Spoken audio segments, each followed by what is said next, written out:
Afternoon, guys. How you going? We've got Glen back with some more of his unboxing of some pretty amazing sort of stuff. Thanks, Andrew. Afternoon, everyone. So here we go. Glen, have at it. Yeah, so keeping them in the packaging they arrived in. So these are some pieces I got this week. The first one is actually from the Speed Machines series. Well, they're actually both from the Speed Machines series. I might get both out, actually. Makes sense to talk about both at the Come on, same Glen, time. get them out. I know. Get them out and show them. So these are late 2000 release. They made about 40 or 50 or 60 of these different cars. A lot of Euro stuff, so that's why I got the Lambo and Ferrari there. But they did a bit of Americana as well in the form of a Viper and a Corvette, and just a really detailed machine. A lot of people think they've got rubber wheels, but they don't. They've got co-molds, so the wheels on the bottom look like they're real riders, but they're not. They're actually a plastic wheel. Wow, that's different. It is, yeah, really odd.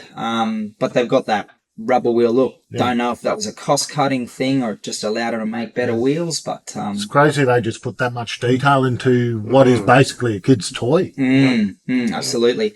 Really popular now and really hard to get because the run on them were very, very small. So they only had a limited window, and they didn't release a lot of any of the casts. So it's a set I'm trying to finish, but it's going to take a long, long time. Yeah, a lot of numbers. Total numbers in the set? As in to get all the variations and whatnot. I haven't looked at the official number for a while. When I did the research a while back, it was around that 60 mark. So, Wow. And I'm only at about 35, 40. Jay. Yeah. Give you an idea of value, they average about $100 a piece, and that's pretty much what I paid for Wow. those two. So, so to get all 60, you're looking at a few thousand. Yeah. And I'm Today's retail value. Yeah, and I'm guessing the fuel will be a lot harder to get. Oh, absolutely. There's a Zamac Ferrari 599XX. That's worth about $500 or $600, and no, I do not have it yet. Yes. Notice he says yet, people. Yeah, that'll be a tough one to get.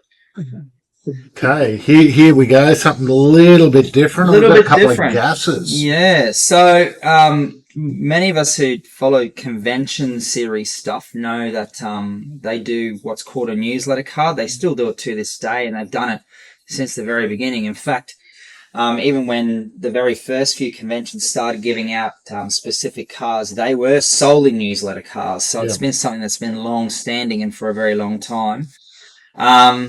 So they are a Code 3, what I like to call a Code 3. They're a custom. Yeah. They don't have a Mattel hologram or anything like that. So that's what these are. But they are official release from the 28th Collector Convention. So Code 3, Glenn, does that mean that they have permission from Mattel to make them? Correct. So they've got permission to use the cast and pretty much an open license on how they do with colorise us, it. Please. Correct. For Yeah. lack of... Correct. And then obviously because it's for the convention, I'm sure there would have been some rules with putting the convention-based tampos on the top. So these are an official release in that sense, and they're a known release. Once again, limited volume, quite hard to get. Sure, it's probably easy for people to copy it or whatever else, but these are the real deal. So yeah, I'm very happy to add these two to the collection. Very nice colours as well, just Yeah, a green and a pink. And was that all that they released in a particular convention, Glenn? Just those two. So with the newsletter cars now, they do a run of 8, with some of the colours being harder to get than the others. But this particular year, they only did those two. So thankfully, that completes that set. Very cool. Very cool. Very cool. More gems you very rarely see, and we're lucky to have Glenn in our community that can show us some of these 100%. harder to find and rarer things. Speaking of harder to find and rarer things, Glenn, Yeah. tell us about these couple of beauties. Real interest area of mine, the original Redlines. Been doing it for quite a while now. These are the real deal on card. So we've got a 69 release here, and a 69 release here as well. So the year after the very first year Hot Wheels began.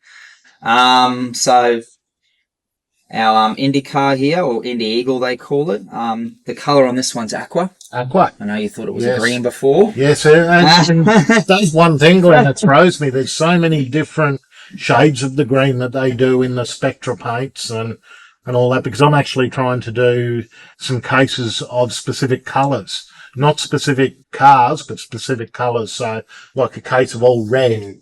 I've got that done, a case of 8, and now I'm looking at doing a green, and Glen's teaching me that green is not green. That's right. Yeah. There is a green, but in this case, it's definitely an aqua. You can see that blue tinge to it.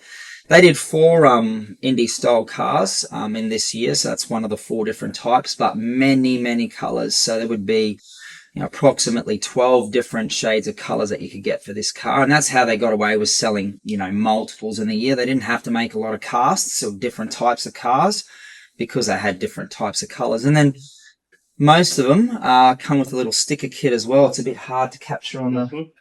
Yeah, I can see it there. So you can see the sticker kit just underneath, and, gave kids the opportunity to rip the car out and then apply whatever stickers they want. And then obviously all the original Redlines come with these little tin badges as well. So there's a little tab underneath there, and they could fold it out and tuck it in their shirt. So they really did put a lot of thought into the humble toy Hot Wheels are today back then. So a lot of effort, a lot of originality as well. And so that makes sense, Glenn, you're saying about the stickers in the bottom. I've got a couple of original Redlines that have actually got stickers. They're obviously not carded, but they've actually got stickers on the car. So they would have come when they were bought, and some kid decorated them the way they pleased. Definitely kids would have applied them on. And a big rule with Redline collecting, I know there's a lot of temptation with collectors to get a clean car, and sometimes they think, I'll take the sticker off. But a lot of people will say from a value perspective, you best leave it alone. And there's many collectors who actually appreciate the kit applied sticker on there because it adds that genuine feel to the car. Yeah, one-off original sort of thing, and it shows that somebody's loved it before. Correct. And the second one I've got, as I mentioned before, is a 36 coupe. Absolutely love these. The gentleman I bought it from was a big coupe collector, so it's pretty much one of the last ones he let go. This one's actually an aero variant because it's got the 2 tin buttons in it. So every now and then, we all know about factory errors. You can see the 2 tab stalks there. This one's got 2 buttons inside the packet. So kid had bought this one a bit extra for their purchase. Yeah. I love these guys as well. A lot of the early Redlines have functioning components. So this has got a little dicky seat in the back. I don't know how well that hatch is coming up. Why don't we open it, Glen, and just the dicky seat? I nearly did. I was thinking, you said, okay, I will.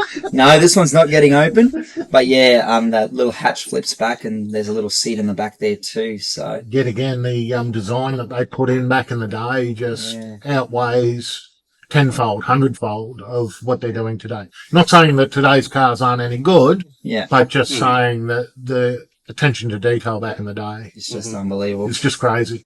I love that old weathered cardboard look on the back too. Once it gets a bit of age to it, just adds to the whole look. So very excited to get these last 2 into the collection for sure. I have a few 36 coupes, but not one that's red in package. So very happy to add that one in.